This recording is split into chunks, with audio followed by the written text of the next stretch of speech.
This one, a little less spicy, but I think really relevant to the theme I've been writing about all quarter about why people leave companies. How do you manage professional development for small companies that have little room to grow? Because there are only but so many roles within an organization.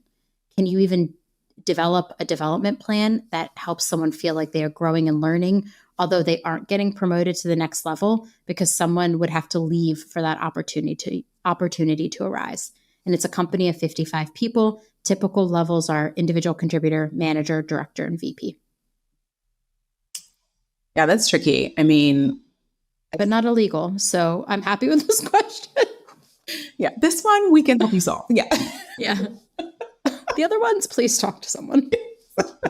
A professional, not I. Yeah, exactly. Yeah, no, this one's tricky. I mean, the first thing that comes to mind for me is communication is paramount, right? From the onset, because some folks don't, when they, even apply or are looking at smaller companies, don't truly realize the reality of what that may mean in terms of growth opportunities, right? And so I think it's inherent upon the company to be honest and transparent about what growth means there, which obviously means different things for different places and spaces. And so I would continue to maintain that open communication with employees about their development and their goals, but also coupling that with the limitations of the company structure. Because look, my philosophy about growth and development, which I know is very similar to yours, Hebba, is as a company, you do right by your employees by giving them as many opportunities as possible, being honest about what those opportunities are, even if it means opportunities outside of your company.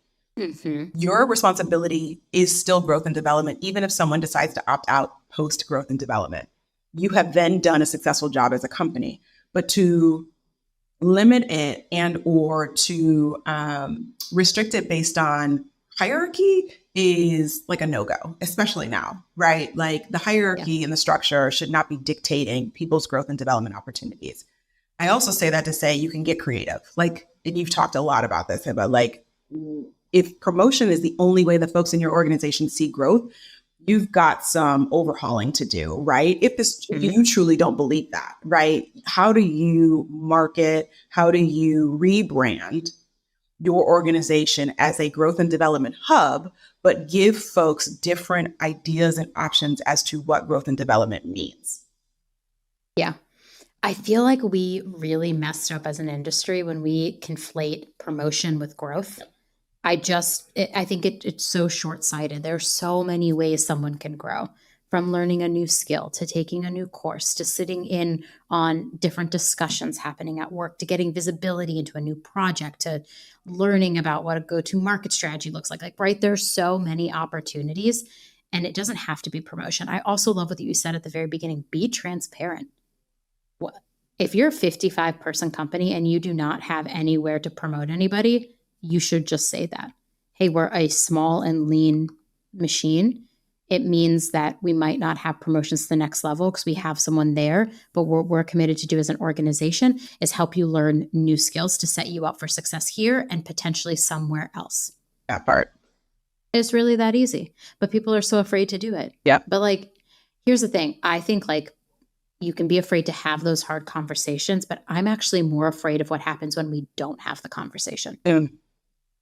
That's where you're losing. That's the negative now.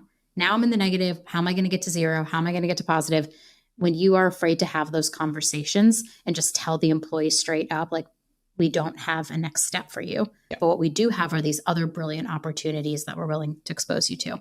And I think the hard part too, with startups, when I interview people for Work Week, I say hey, startups, I've done 4. Yes, I think there's something wrong with me, but I've done 4 because my career has grown substantially at each startup I have been at. And that has been just a privilege for me to be able to do that. Sometimes there is not that next step and you have to leave. I have left startups because they're that next step, somebody is there, and I leave and I take that job somewhere else. So I think just saying that to the employees goes so much further than being we'll promote you in 2 years. And in reality, there's nothing in 2 years to promote them to.